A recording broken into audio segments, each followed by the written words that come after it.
Good morning, everyone. At this time, I'll call the Crow Wing County regular board meeting for March 25th, 2025 to order. If you'll stand with me for the Pledge of Allegiance and a moment of silence.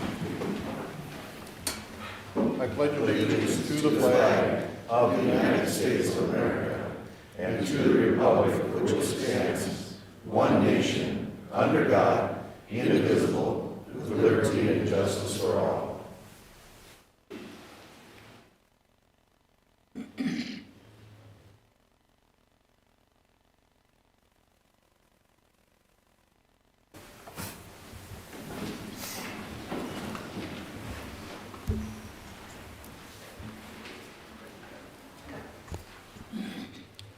Therese, if you'll call the roll call, please. Commissioner Coring, Here. Commissioner Lubke, Here. Commissioner Barrows, Here. Commissioner Franzine, Here. Commissioner Lee. Here. All members are present. I don't have anything showing that somebody signed up for open forum. We have nothing signed, so No, Mr. Chair. thank you. Number 3 is review and approve the minutes from the March 11th, 2025 regular meeting. Mr. Chair, make a motion to approve. Second. We have a motion and a second. All those in favor signify by saying aye. Commissioner Coring. Sorry. Aye. Commissioner Franzine, Aye. Commissioner Lubke, Aye. Commissioner Lee, Aye. Commissioner Barrows. Aye. That motion passes. Thank you for the reminder. Number 4, review and approve the agenda. No changes, Mr. Chair. Thank you. Motion For a to approve. Motion by Commissioner Franzine, Second. second by Commissioner Lee. Roll call, please. Commissioner Franzine, Aye. Commissioner Lubke, Aye. Commissioner Lee, Aye. Commissioner Coring, Aye. Commissioner Barrows. Aye. That motion passes. Thank you. On to number 5, the consent agenda. Motion to approve. Motion by Commissioner Franzine, I'll Second by Lupke. second by Commissioner Lubke. Roll call, please. Commissioner Lubke, Aye. Commissioner Lee, Aye. Commissioner Coring, Aye. Commissioner Franzine, Aye. Commissioner Barrows. Aye. That motion passes. On to number 6. Jory, if you'll lead us through this one, I would appreciate it. Good morning, Mr. Chair and Commissioners. Jory Danielson, Administrative Services Director. Each year, 2 Fire Officer of the Year awards are presented to well-deserving members of the fire service. One award is presented to an officer from a city of under 10,000, with a population under 10,000. Another award is for an officer with a population over the 10,000. For reference, there are about 760 fire departments in Minnesota with about 20,000 members. Selection criteria emphasize leadership, innovation, professional development, integrity, service to the public, and contributions to the fire service as a whole. All nominees' fire service activities and accomplishments are considered, with special emphasis being placed on the last 3 years of service. I'd like to introduce Jen Elleras from Garrison Fire and Rescue, who is a 2024 Fire Officer of the Year award winner for cities under 10,000. Thank you.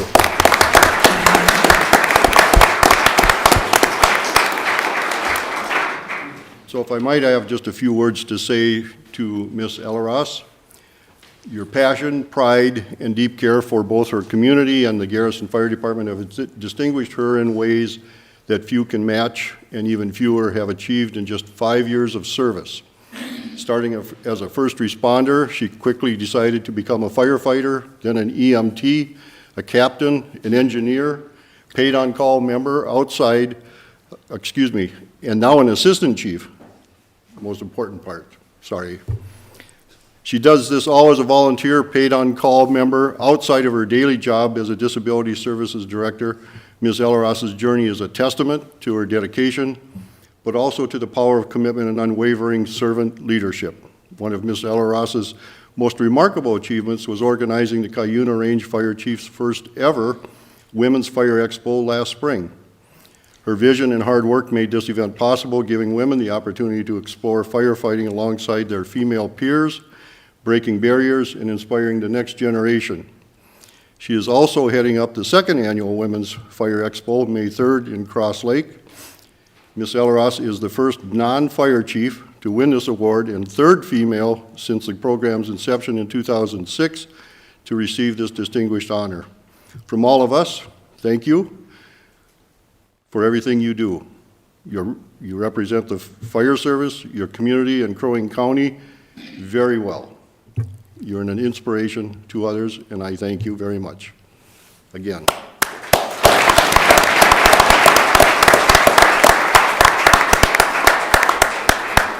Picture.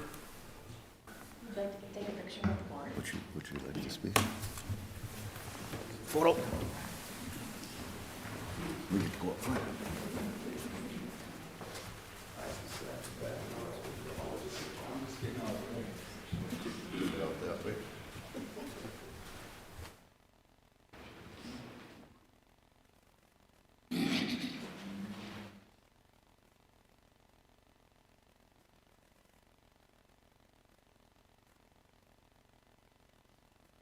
Too short, let's get in the front. Okay. Ready? Right here.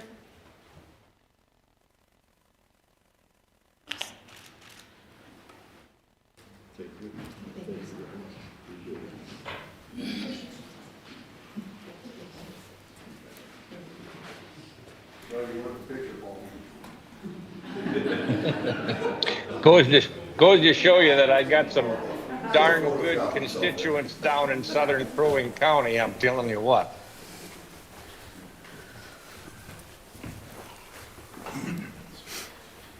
Quite an honor, so again, thank you very much. Pretty cool. On to number 7. VSO Flowers, if you'll come forward, please.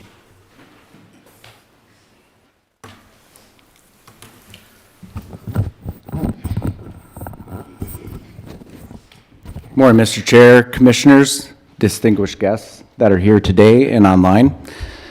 It's an honor to stand before you today as we recognize National Vietnam War Veterans Day. We're here today to recognize it with the board. National Vietnam War Veterans Day is actually March 29th this Saturday. It's a day set aside to honor the men and women who served during one of the most challenging conflicts in American history. On March 29th, 1973, the last United States combat troops left Vietnam, marking the end of direct American military involvement. Yet for those who served, the war did not end with their return home. Too many came back to a nation divided, facing not only the memories of war, but also the reality of being unrecognized for their sacrifices. Today, as a county, as a nation, we hope that we correct that. We stand together and say what should have been said long ago. Welcome home.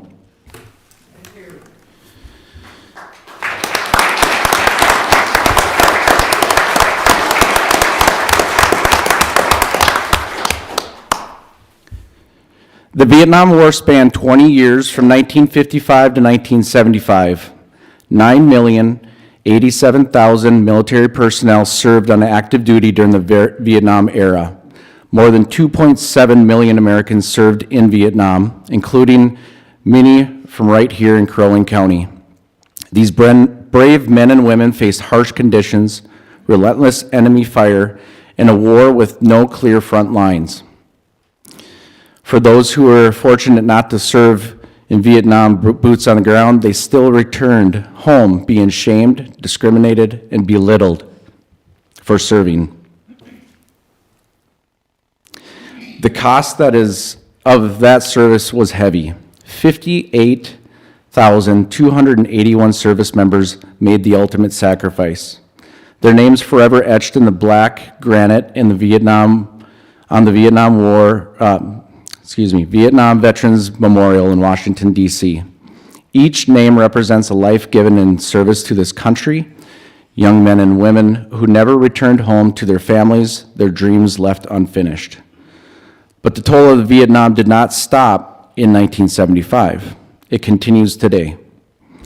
Many of our Vietnam veterans have fought a second war, a war against service-related injuries, post-traumatic stress, anxiety, depression, and exposure to toxic chemicals like Agent Orange. Agent Orange is a powerful herbicide used during the war. It meant to clear the dense jungles of Vietnam. But what it left behind was far worse. Exposure to Agent Orange has led to countless illnesses, including cancers, heart disease, Parkinson's disease, and respiratory conditions. While that we know nearly 60,000 died in combat, the reality is that hundreds of thousands have suffered and died from illnesses connected to their service. The exact number is unknown, but veterans organizations estimate that more Vietnam veterans have died due to Agent Orange-related conditions than those who have died in combat. Even today, we continue to see the effects with more veterans diagnosed each year. It is a painful reminder that service does not end when the war does. The fight for health care, for recognition, and for justice has continued for decades. Thankfully, in the recent years, progress has been made. The Department of Veteran Affairs has expanded the list of presumptive conditions linked to Agent Orange, and with the help of veteran service organizations and CVSOs, making it easier for veterans to receive the care that they earned and deserve. The passage of the Blue Water Navy Act of 2019 concedes Agent Orange exposure in the Navy out to 12 nautical miles off the coast of Vietnam and added more presumptive conditions. The PACT Act has extended benefits to even more veterans suffering from toxic exposures, adding new locations and presumptive conditions to Agent Orange for our Vietnam veterans who served in Thailand, Guam, and along with other locations. As a country, we are continuing to acknowledge our Vietnam veterans and their service. The passage of these two acts just mentioned not only helps our Vietnam veterans, but also expands benefits to their surviving spouses for those loved ones have passed because of their service-related conditions. But it should never have taken this long, and we owe it to our Vietnam veterans to ensure that no generation of warriors is ever forgotten or neglected again. And to our Vietnam veterans here today and online watching,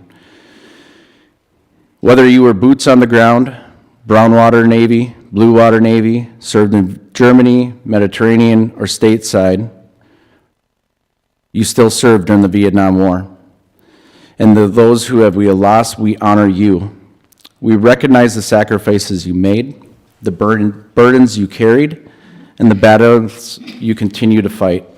You were called to serve, and you answered that call with courage. And today, we stand before you and say, you are not forgotten, you are honored, you are appreciated, and most of all, welcome home.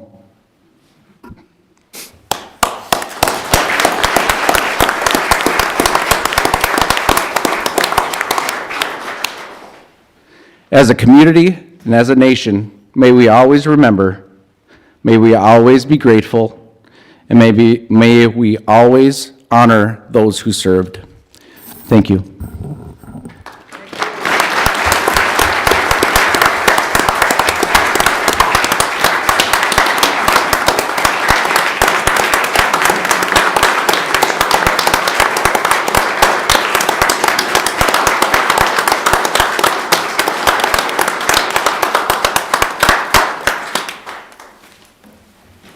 Thank you, Eric. And I just have a few words that I would like to add also Absolutely. from the board. First of all, just to make you all aware that I have a brother that's a year younger than me who served in Vietnam, so I can relate to some of the issues that you gentlemen and ladies are experiencing. So I asked the VSO to, on this is our last board meeting prior to the 29th, asked him to gather you to come here so we could thank you for your service. So today we gather to honor and recognize the brave men and women who served our nation during the Vietnam War. And on the National Vietnam Veterans Day, March 29th, and today, we pay tribute to your courage, your sacrifice, and unwavering dedication to duty. The Vietnam War was a challenging and complex conflict marked by intense battles and profound personal sacrifices, and our veterans faced unimaginable hardships, both on the battlefield and upon their return home. Yet despite the adversity, they stood tall, embodying the very essence of resilience and patriotism. To our Vietnam veterans, we say thank you. Thank you for your service, thank you for your bravery, and thank you for your commitment to protecting the freedoms we all hold dear. Your contributions have left an indelible mark on our nation's history, and we are forever grateful to your sacrifices. As we reflect on this day, let us also remember the families of our veterans. They too have endured the trials and tribulations of war, providing unwavering support and love. Their strength and resilience are a testament to the enduring spirit of the American family. It is our duty to ensure that the legacy of Vietnam veterans is never forgotten. We must continue to educate future generations about the sacrifices made by these brave individuals and the lessons learned from their experiences. And by doing so, we honor their memory and uphold the values they fought to protect. And in closing, let us extend our deepest gratitude to all veterans. Your service and sacrifice have shaped our nation and inspired us all. May we always remember and honor your contributions, not just today, not just on the 29th, but every day. Thank you. Again.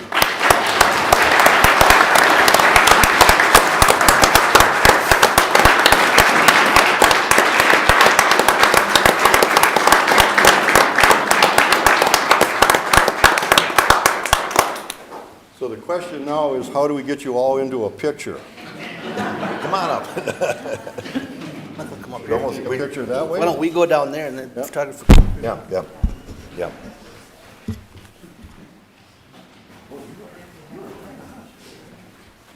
We'd like you all to still stand. So if all of the vets could please stand and then, yep, perfect. Go behind the podium. If you have photos? Yes, if you have photos or are representing loved ones, please stand as well. Yes. Oh, no, you're undercover today, Colonel. Centerpiece right here? We'll put the colonel in the middle. That's fine. Where you want me to speak? You can stand right in the middle. You have your legs. Okay. Bobby, go. All right. We'll let you go. So they're gonna go up there, so they'll get it. No, You guys want to come back here? Is that going to be better, or can you get it from there? There, you can go over It next is. to the colonel there. Hey, there. Frank, I've met you before, Bob. Okay. All in? Yeah. He's on radio. Yeah. What's it mean? You ready? Okay. Is everybody ready? Rosemary Franklin. Yeah. Okay, we're going to take a bunch here. Erica, okay. Okay, a couple more. That's good. Yep, that's good. Okay, thank you. thank you, everybody. for your service. Free to leave if you like, if you're getting tired of sitting. Thank you all.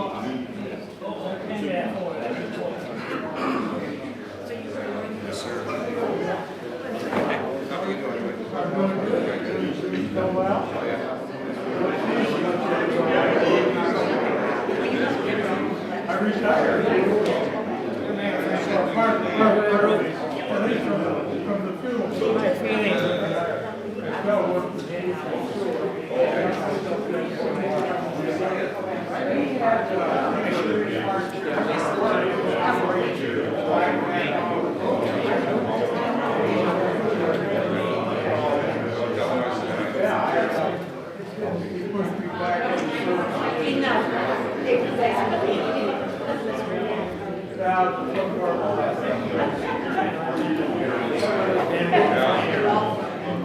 Colonel, don't forget your hat there. Pleasure meeting you, sir.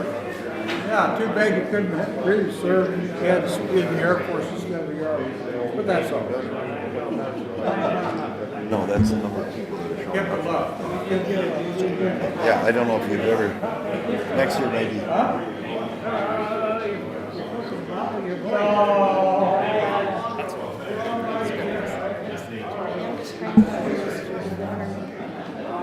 Back in you join the Air Force. I thought Navy. Our whole family is Navy. Nice job, Steve.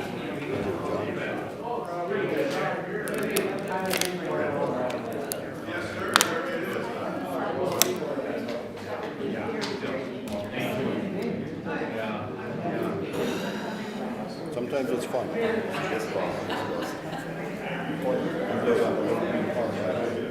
got home, we had a car accident. The old Paul Bunker. Two lanes two places. The upper one went back together so that finally he would slow flow. So he's a paraplegic, so he was off.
Brainerd, coordinator to the Blake Coalition. Yes, thank you. Other than that, other than I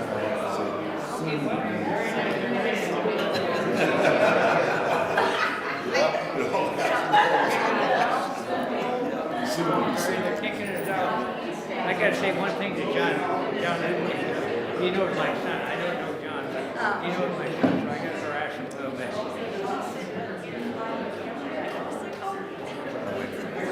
And that poem. Can I copy? Yes, you give everybody. Well, I have copies here. I give copies.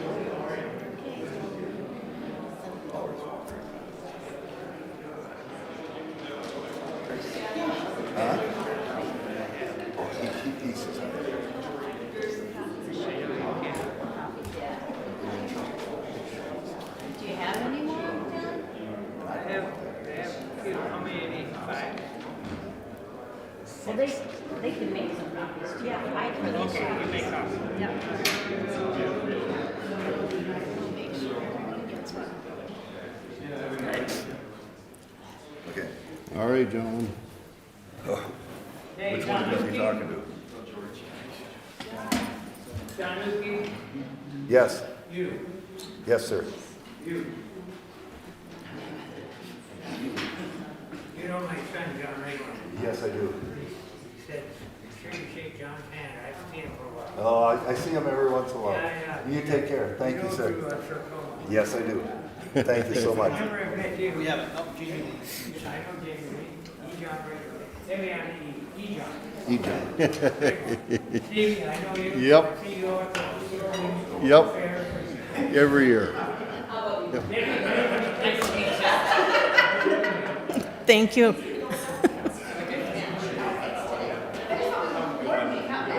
He wants me to make copies of this to give to everyone.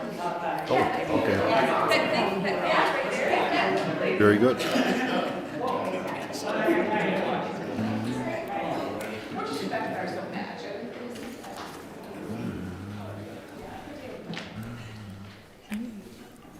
He wanted me to have that, but I'm going to make copies for All right, I'm assuming we're, Still recording, yes. okay.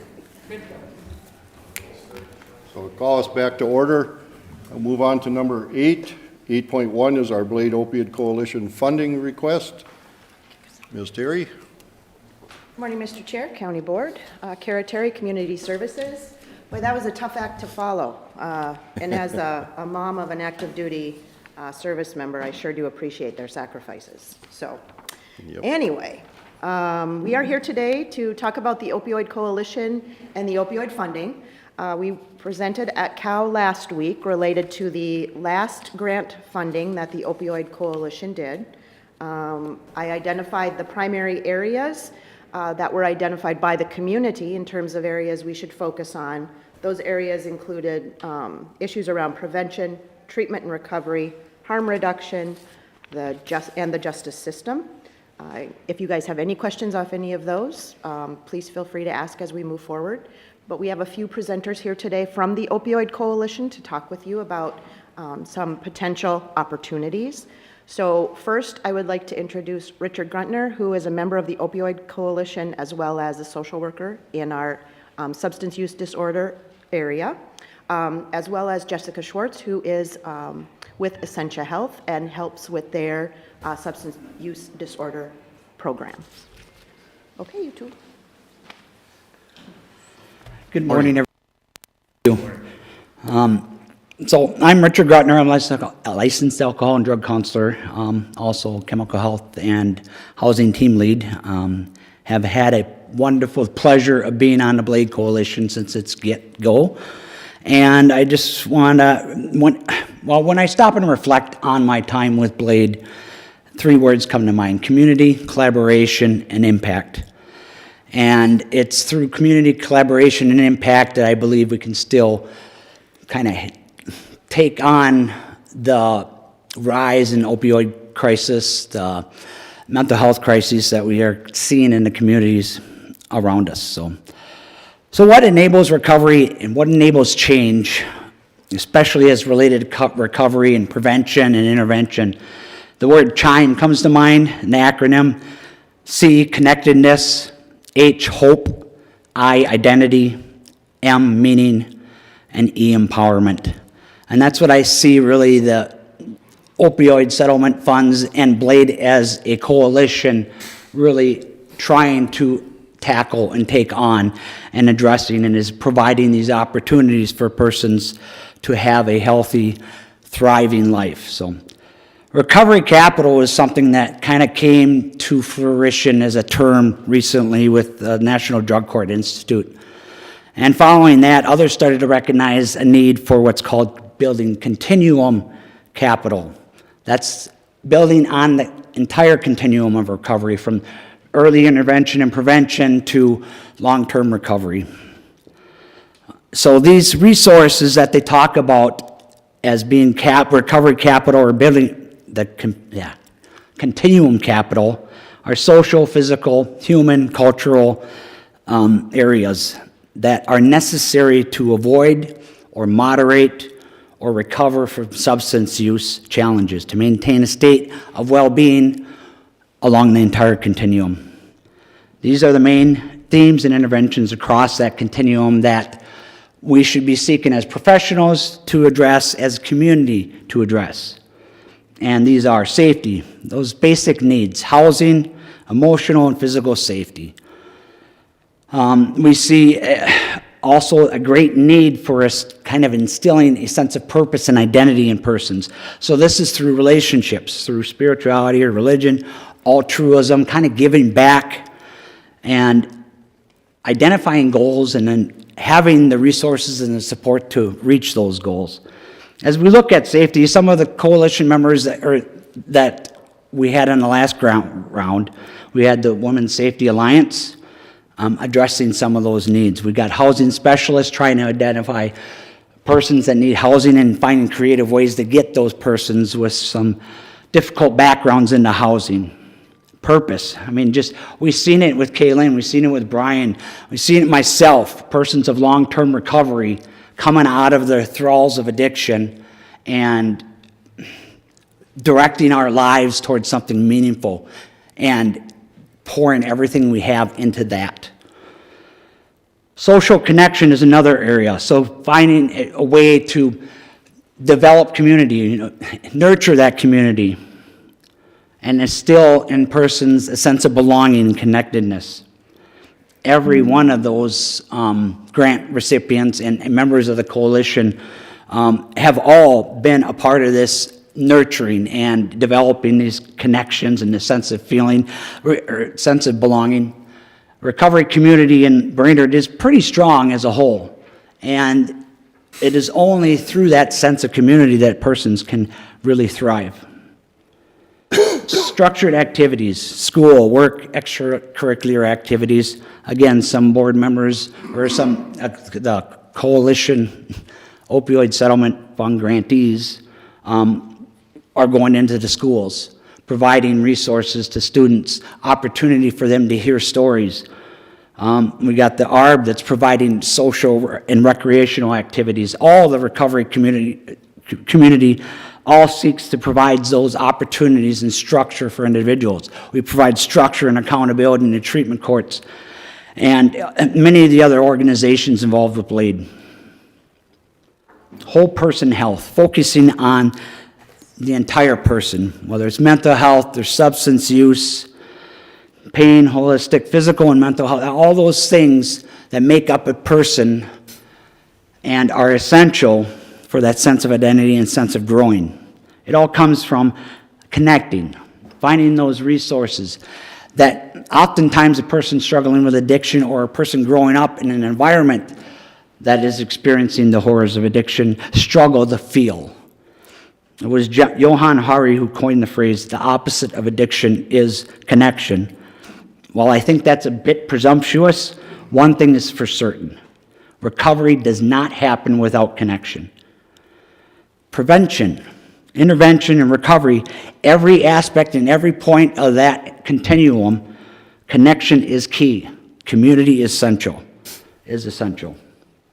And that's why I am so excited and privileged to be on the BLADE Coalition, because that is a community looking to expand the community to impact the community. If COVID taught us anything, isolation is detrimental to individuals, families, and communities. Stigma isolates. Lack of resources isolate. Shame isolates individuals. A sense of hopelessness isolates individuals from receiving help. A lost sense of identity and belonging isolates persons from seeking help. And what I appreciate most about BLADE and this opioid settlement funds in the first round of grant awardees is the community and the collaboration that was developed through those partnerships, through this opportunity, and has continued to be developed. I mean, Jessica Swartz here, came to know her very well by working with BLADE. Brian Andrews, who spoke last week from Lakes Area Restorative Justice. Amazing people.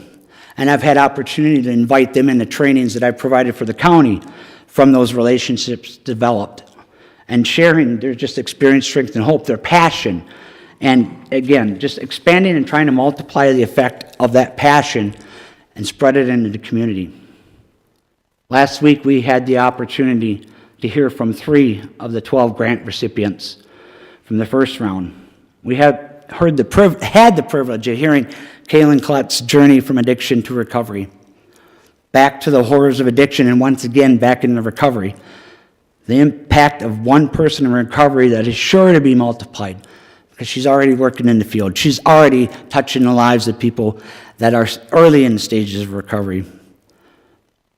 And that opportunity was given to her by the life-saving measures of Narcan and a treatment court being there to provide her support and accountability, a recovery community to kind of surround her and help her walk back out of that thrall of addiction.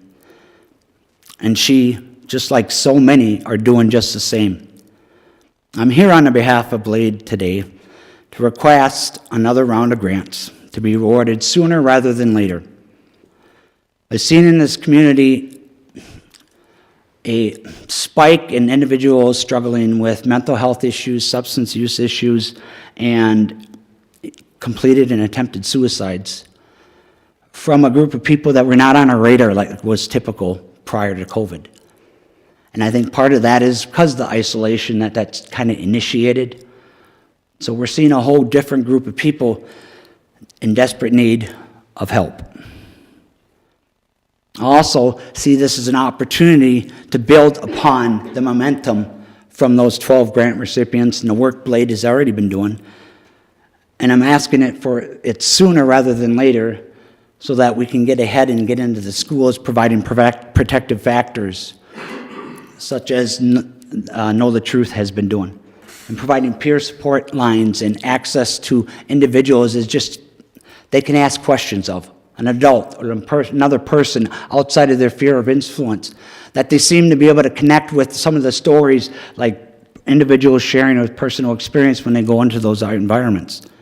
It's providing protective factors for them, providing them with the knowledge that there's help, a knowledge that there's a way out for their friends or for themselves if they get caught up in this. So right now we have the opportunity to build on that momentum, strengthen the relationships already developed, and begin to forge new ones with this grant round that I'm asking for.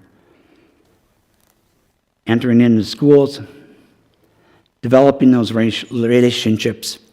Right now we have the capacity to amplify the impact already started by Blade, already started by the first round of grants. The opioid settlement funds have the potential, if used wisely, to address the issue at every point along that continuum, from prevention, intervention, and recovery. This will take concerted effort. It will take collaboration, and it takes public sector partnerships, all with the commitment and a focus on the whole continuum. Bolstering prevention efforts, identifying individuals at risk for substance use disorder, and help prevent its onset. To refer to treatment, connecting those at risk to essential services, providing opportunities for individuals during the treatment process and the recovery stages, helping mitigate or reduce some of the barriers for persons seeking help, but also at the same time to get ahead of it. So with respect and gratitude, I ask for this grant round to be awarded, to give approval for this grant round. I was hoping to get into the school years this year, so I'm hoping to have an RFP out by July and have the monies awarded. Because we need that concerted effort and that collaboration. We need these partnerships. And I just thank you for the opportunity to share. I thank you for the work we've already done, and I look forward to more of it. Thank you. Thank you. Any questions? Is Jessica going to speak? Apparently. Next time. Next time. All right. All right. And so we have one more ask before you folks make your decision, and Ron Imgren from the jail. And I think Jess is going to actually speak this time around potentially a $50,000 allocation for some medication in the jail. Good morning. Mr. Chairman, Mr. Board. Ron Imgren from the Crow Wing County Jail. So we were approached by Indivior a couple of months ago. They are the manufacturer of a drug called Sublocade.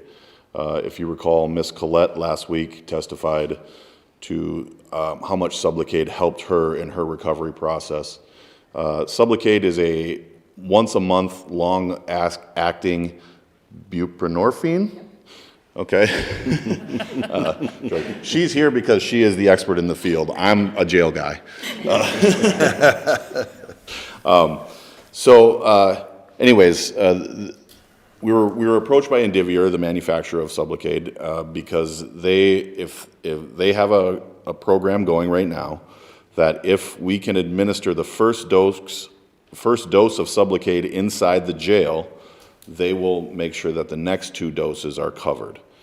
So they'll cover the costs while they're not an inmate any longer, but while that person is now out trying to get their health insurance back going, Indivior will cover the cost of those next 2 injections out in the community. So the difference between Subutex, which we already use in the jail quite extensively, and Sublocade is one, Subutex is taken sublingually, which is under the tongue, once a day. Sublocade is administered through injection once a month. We know that by definition, people in recovery are in a transitional period in their lives. They've been arrested, they're dealing with all sorts of things, and we know that they struggle to keep up with their medications, and we know that the protection provided by Sublocade lasts long after their release, so it gives them time. So we approached our doctors, Dr. Clemenson and Dr. Henry, if they thought this would be a good program. They want to implement this program. The barrier is cost. Depending on who we get this drug from, Sublocade, it's going to cost between $2,100 and $1,500 per dose. So what I approached the Blade Coalition for, and I asked them for a $50,000 pool of money that we could use to provide that Sublocade, those Sublocade injections in jail, so that it would be covered and they would be prepared for when they are released. So the request that was approved by the Blade Coalition was for $50,000. I'm forwarding that request to you guys for final approval, and I am open to questions, and also Ms. Schwartz can speak if she'd like. Yes. I am Jess Schwartz. I'm a registered nurse. I'm a certified addictions nurse. I work at Essentia and get to hang out on the Blade Coalition with these guys too. I've been administering Sublocade to patients for about 4 years now in clinic. We know that medication for opioid use disorder is considered the gold standard in care, and we are really grateful to the team at the jail for implementing that. We're seeing the positive outcomes when it comes to the jail. The difference between a sublingual medication, like Ron said, and injectable, is really that we know when patients are in that transition. They'll always be patients to me. They're inmates, but they're always patients to me. When they have that transition from jail to the community, oftentimes getting their Medicaid or their insurance turned back on or reinstated makes it very difficult for those patients or those community members to get the prescriptions that they need. I've seen it come when people come to clinic as soon as they're released. They see one of our docs, they have the best of intentions to follow up, continue on their medications, but getting that Medicaid or that insurance turned back on so they can obtain the medications they need can be a barrier. What we want is for people to come out of incarceration with that medication already with them while they work through all of those transitions. We know that the county has done a great job with drug court, all these other programs that Richard indicated that really help people as a continuum of care. Having the Sublocade for people really helps them work through all of those things with one less thing to consider. Kay talked last week about having to just choose recovery kind of one time in a month, come get her injection and never have to think about it between there. She got to work on going to school and going to treatment and all of those really important parts of her recovery. That's what we want for everyone in this community. But I'm happy to answer questions about medications too. So as you can see, board members, they're standing for questions, so. I got questions. Literally standing for questions. Go ahead, Commissioner. So first of all, this Sublocade and Sublex, this is the one that is supposed to take the high away from it, right? So buprenorphine as a whole sits in the same receptor in someone's brain. It really helps with not only withdrawal when someone's in that post-acute phase of not using, but it also helps with neurotransmitters and really helping people not have cravings for those substances. There is a ceiling effect so that any buprenorphine product does limit a euphoric feeling that you would ever get with a full opioid. Yes, the really nice thing about Sublocade is that there also are potentials for it to help prevent overdose. It sits in the same receptor as an opioid would. It takes up that space. So if somebody does return to the community and they were to use, there's already something occupying that receptor in their brain, and it does help in preventing overdose as well. And how long is the Sublocade supposed to last, generally speaking? Yeah, so we administer it every 28 to 30 days when we have patients in clinic. There are studies that have been done by Indivior that show that the benefits of it can last out to 12 weeks from a single injection. The typical treatment course is that someone gets 300 milligrams at the first 2 monthly injections, then they go down to a 100 milligram maintenance dose. We've seen people be really, really successful with this medication for a number of reasons over the last several years. Okay, so in terms of their time in the jail, are they getting this within their first month in jail as part of a detox program? When are they getting this? Well, when it gets administered is completely up to the doctors. They don't generally give someone Sublocade right away. So they would start with Subutex. They would take some doses of Subutex, make sure they don't go into precipitous withdrawal, and there's no safety concerns. And then we would administer the Sublocade for the patients that it is. I don't foresee everyone getting on Sublocade, but for the patients that it is most needed for, they would be prescribed it.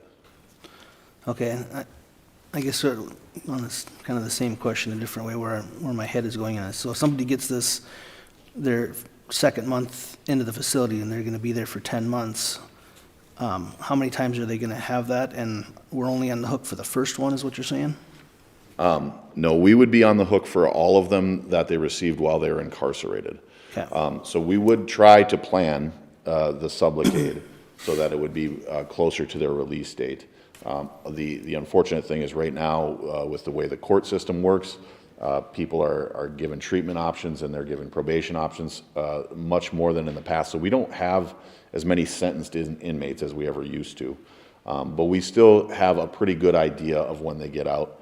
I would foresee us hopefully not administering more than 2 doses in custody, just because of the cost of this medication.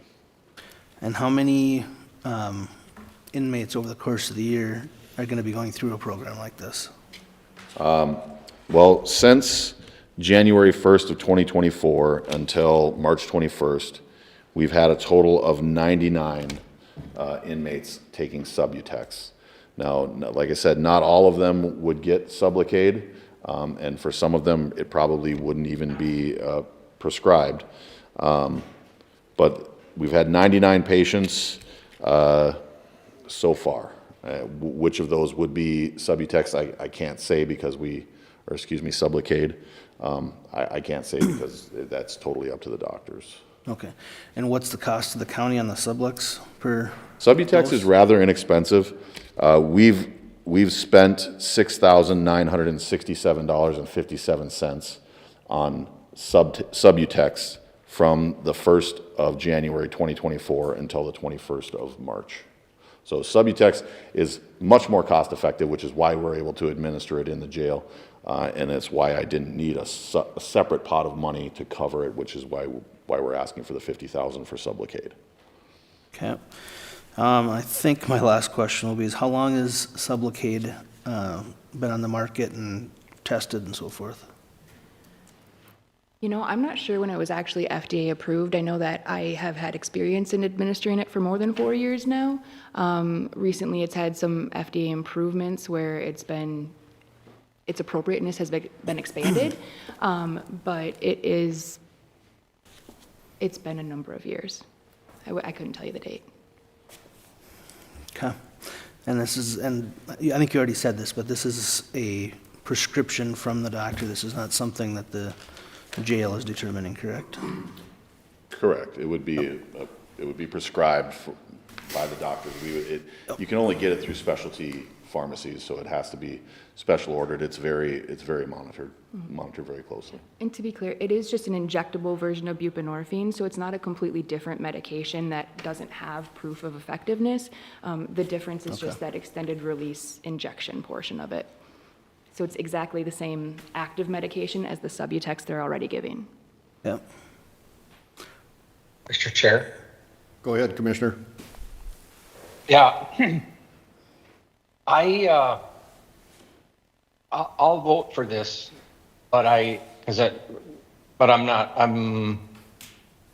just not going to fight on every single thing, but I don't, in my mind, I don't think this fits what the intent was for the opioid dollars, at least in my mind. I kind of look at the opioid dollars as preventing somebody from even starting on anything like this. I might be looking at it the wrong way, but this almost looks like healthcare to me. And the intent of the opioid dollars wasn't really to be healthcare. There's 68,000 people in Crow Wing County, and if you give each one if you spend this $50,000 and give one person a shot, that's only 33 people. I don't know if I'm making sense, but I'll support it, but I don't agree with it. I think it's just you're delving into healthcare where I guess I look at the money to be for prevention. Thanks. Can I speak to that real quick? Go ahead. When the state sent determined the parameters for the use of these opioid settlements, they indicated that 85% needed to be applied towards addiction, harm reduction, treatment, and prevention. This would fall under the category of harm reduction and saving the lives and giving them the opportunity to access that treatment once they get into the community. The problem with the Subutex is an individual leaves that jail with no housing, probably no transportation, and not real healthy supports in place, and no insurance. So they're not able to initiate that access to the Subutex immediately upon release. Mm-hmm. Opioid withdrawals, while they're not necessarily life-threatening, it feels like you're dying, according to individuals that have shared their experience with myself. So this is the harm reduction part, and providing that window of opportunity to access treatment and put some of those supports that they're lacking early on after release. Commissioner Coring? Okay, yeah, Mr. Chair, but I guess if we spend all the money on that, how are we going to educate children and adults? How are we going to educate, what money are we going to use to educate them that this is a bad thing? So sorry to interrupt.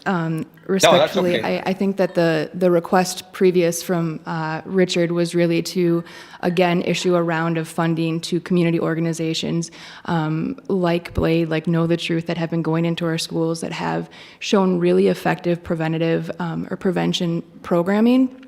We don't expect to end any of that. That is that ask that Richard brought forth is, can we continue to fund some of these prevention programs and initiatives that are happening in our community? And that's absolutely the largest portion of money we're asking for, $50,000. And I would just want to remind the board that the reason that these municipalities and counties are getting this funding is because of criminal and civil negligence and fraud on the parts of these companies that created this crisis that's costing Americans their lives. I don't know how treating the people who've become victims of that exact action would be incorrect. I would also just add that the biggest reward of these medications is that it prevents them from overdosing. We know that their biggest risk of overdose is right after release from jail. That's just out there. This will save lives, and I think Dr. Clemenson put it best when she said she cannot help anyone who is dead.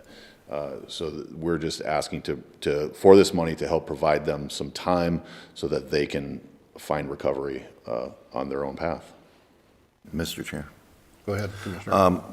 After last week's presentation, I talked to my daughter. My daughter is a licensed alcohol and drug counselor in the metro area, and harm reduction is where the area she works in. And we have some discussions about that because I kind of feel in some ways the same way as Paul does.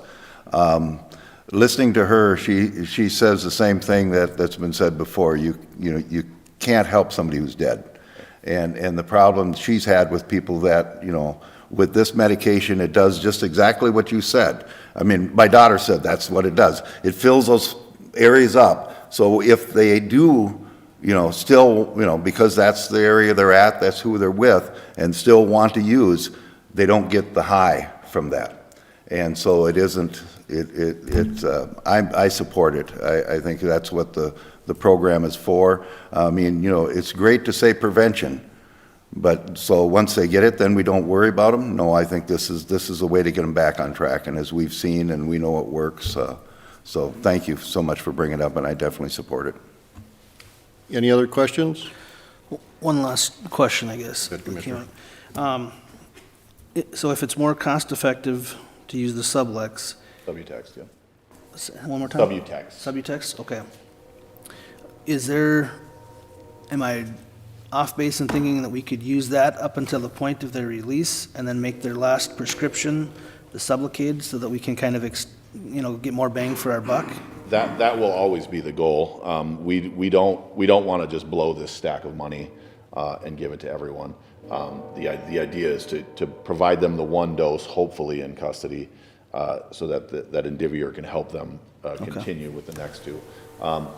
We don't always get the option, so I don't want to promise you that I'll never get somebody 2 doses, because I can't make that promise. What I can promise you is that we will do our very best to make sure that we are using this $50,000 for as long as we can and to help as many people as we can.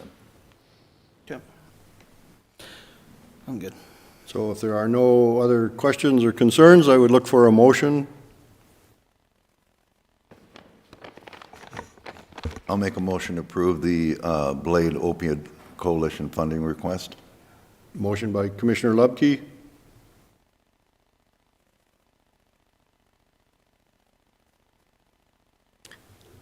I'll pass my authority over to you, Vice Chair, and I will second that motion. We have a motion and a second. All those in favor, will you do a roll call? Commissioner Lee? Aye. Commissioner Coring? Aye. Commissioner Franzine? Aye. Commissioner Lubke? Aye. Commissioner Barrows? Aye. That motion, That motion passes. thank you for passing it back. Appreciate it. That's the gavel. 8.2, out-of-state travel request. Good Good morning. morning, Chair Barrows and Commissioners. Thank you so much for your support of the Blade opioid funds. We appreciate that. Tammy Luick, Adult Services Manager over at Community Services. We have a request before you today for out-of-state travel request. This is for the National Co-Responder Conference. Our intention is to send our law enforcement liaison social worker to the conference. It's June 1st through the 4th in Atlanta, Georgia, and with all expenses being paid from our Office of Justice grant. I did include in the information I sent with the request just a breakdown of some of the sessions. It looks very good. There is not a Minnesota State conference at this time for co-response. There are some trainings that are starting to kind of percolate as this is becoming more available or more known. We have more counties in the state and cities that are providing co-response. So we are seeing that, but we did include in our Office of Justice program grant training dollars specifically to send one of our social workers to the national conference. Sherry Withart is here today, and she is our one of our law enforcement social workers that would be the one attending this conference. Any questions? Yes. How much does this cost?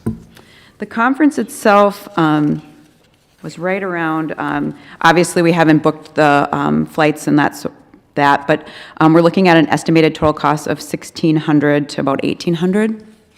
And within our budget, we have $5,695. Sorry, I didn't bring my readers up here, but right around $5,600 in our training budget through this grant. Okay, thank you. Other questions? If there's none, I would look for a motion to approve. I'll make the motion to approve. Commissioner Lubke makes the motion to approve. I'll second it. Second by Commissioner Lee. Therese, roll call, please. Commissioner Coring? Aye. Commissioner Franzine? Aye. Commissioner Lubke? Aye. Commissioner Lee? Aye. Commissioner Barrows? Aye. That motion passes. Thank you, Tammy. Thank you so much. County Sheriff, good morning. Good morning, Chair. Good morning, Commissioners. Good to be before you today. We've been busy with some internal stuff specific to working legislatively on the 2911 rules with the jail. We have a lot of concerns, a lot of issues that we are trying to get fixed there. I also wanted to mention to you that I've been out and about in the community, and I can't help but to share this with you. As I've been out and about in the community, I've had numerous people that have come up to me and thanked me for, for helping them out, for getting them put back on the right track. And it's one of the advantages of being in law enforcement here for a long time in our community. And all that's, and it's just not me that they're thanking, but they're also thanking the county, and that really comes from the top up. I remember growing up in Hermantown, and I come from a family of 6. I have there was 4 boys and my mom and dad. And every time I go back, everybody comes up to me and says, "Man, your dad was so nice," or "Your mom was so nice," or "Your brother was so nice," or "Your family was so nice." And I realized, that really comes from the top. My dad instilled that into us as well. And as I go out in the community and talk to the people who thank me over and over, I'm really kind of the face of the county, love it or hate it. And I get a chance to have folks talk to me and just say, all the good things that are happening in Crow Wing County. And again, that comes from the top. That comes from you guys directly. So we appreciate your support and everything that we do here with everything from Blade to the jail or to anything else that we do here. So with that, I'd certainly take any questions if you had any for us or any concerns people are sharing with you that might be important, speeders, traffic, anything, I guess, for that matter. And also, I'll mention that my pickleball injury is on the healing process, so you don't need to ask about that. We were worried about that. We were really worried about that. It was right on my notes here. Mr. Chair? Go ahead, Commissioner. Well, I always thought I was the face of the county. So that kind of shot What's in your mind? shot me down. Have you looked in the mirror? Yeah, please. Speak up.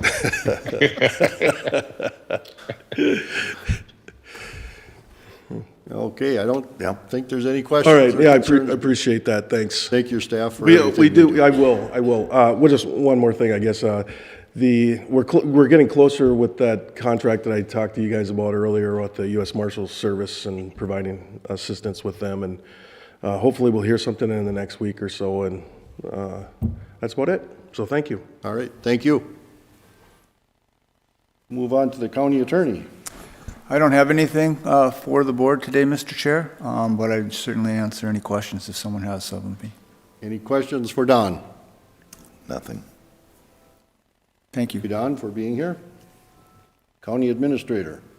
Mr. Chair, the only item I have today is a senior management team report. We did meet yesterday and made up for the fact that we did not meet the time before, so we had an extra long meeting yesterday, which was nice to be able to talk about a lot of different things. First of all, we talked about our email retention policy. We had last reviewed that in 2019, so it was due for an update. And we talked about the fact that our email is not intended to be a repository of all things forever and ever. Currently, we have a 3-year retention schedule on our emails, and is that the appropriate level of retention that we should be having? So we are continuing to review that, and the team will discuss with their teams and come back to the table with any recommendations that we should look at with regard to that policy as well. We also talked about our lead participants. If you recall, our lead program are those folks in our organization at all levels, does not have to be in a quote, leadership role. This isn't necessarily someone who is a manager or a supervisor. They may be, or it may be someone that we see who has a lot of potential. These are high potential folks that we talk about wanting to grow our talent and teach folks in the realm of the Crow Wing County way. These are the ones that we are relying on to help continue that model across our organization. And after a hiatus of a few years, we have reinvigorated that lead project again, in having a new cohort that are in the process of going through that process. And one of the things that's important is if you want to build a muscle, you have to continue to use that muscle. Same thing with these folks that we are asking to participate in the LEAD program. If we give them all the information and the tools to increase their footprint and increase their muscle memory of trying to help us as an organization to improve, how are we going to give them projects to let them use those skills that they are learning? So we did some brainstorming on some potential projects that we could look at, whether it are small projects across departmental basis or organization-wide. One of the things that we did identify as an organization-wide project, perhaps, would be to create almost like an internal knowledge-based center for some of our people who are, one of the things I heard during my meetings across the organization is, I'm not exactly sure what every department does. That's a question I heard a lot. What does the assessor's office do? What does the jail do? Other than the reality of we know what the jail does, but what are some of the programs that are offered there? What are the work that community services is doing? Besides plowing roads, what does highway do? So if we don't have our own internal folks understanding the work of Crow Wing County, how can we expect them to tell our story to the folks out in the community as well? So we are going to look at some ways that this LEAD group could help to build that knowledge base, maybe create some quick fact-based articles or videos or things to help our internal staff learn more about our organization that ultimately can be talking points that can be used in the community as well. And then finally, we spent a lot of time talking about compensation strategies, pay for performance, looking at some things that we might want to consider tweaking in our plan. As we've discussed earlier, there's opportunity for us to look at recrafting how we are compensating our employees and the metrics and the way that we are utilizing our performance management system. It was a very robust discussion. I thank all of those folks for participating in it. Many minds bring many ideas, and that is something that I think this team does very, very well, is works together to create great ideas to bring forth for you all to consider. So very excited about how that conversation went yesterday, and you should expect to look forward to more things to come on that in the future as well. That's all I have, Mr. Chair, unless there are any questions for me. Any questions? None here. I'm good. All right, we'll move on to additional business. Any commissioners have additional business? Well, let me just say I do. Well, thank you. I'm so surprised.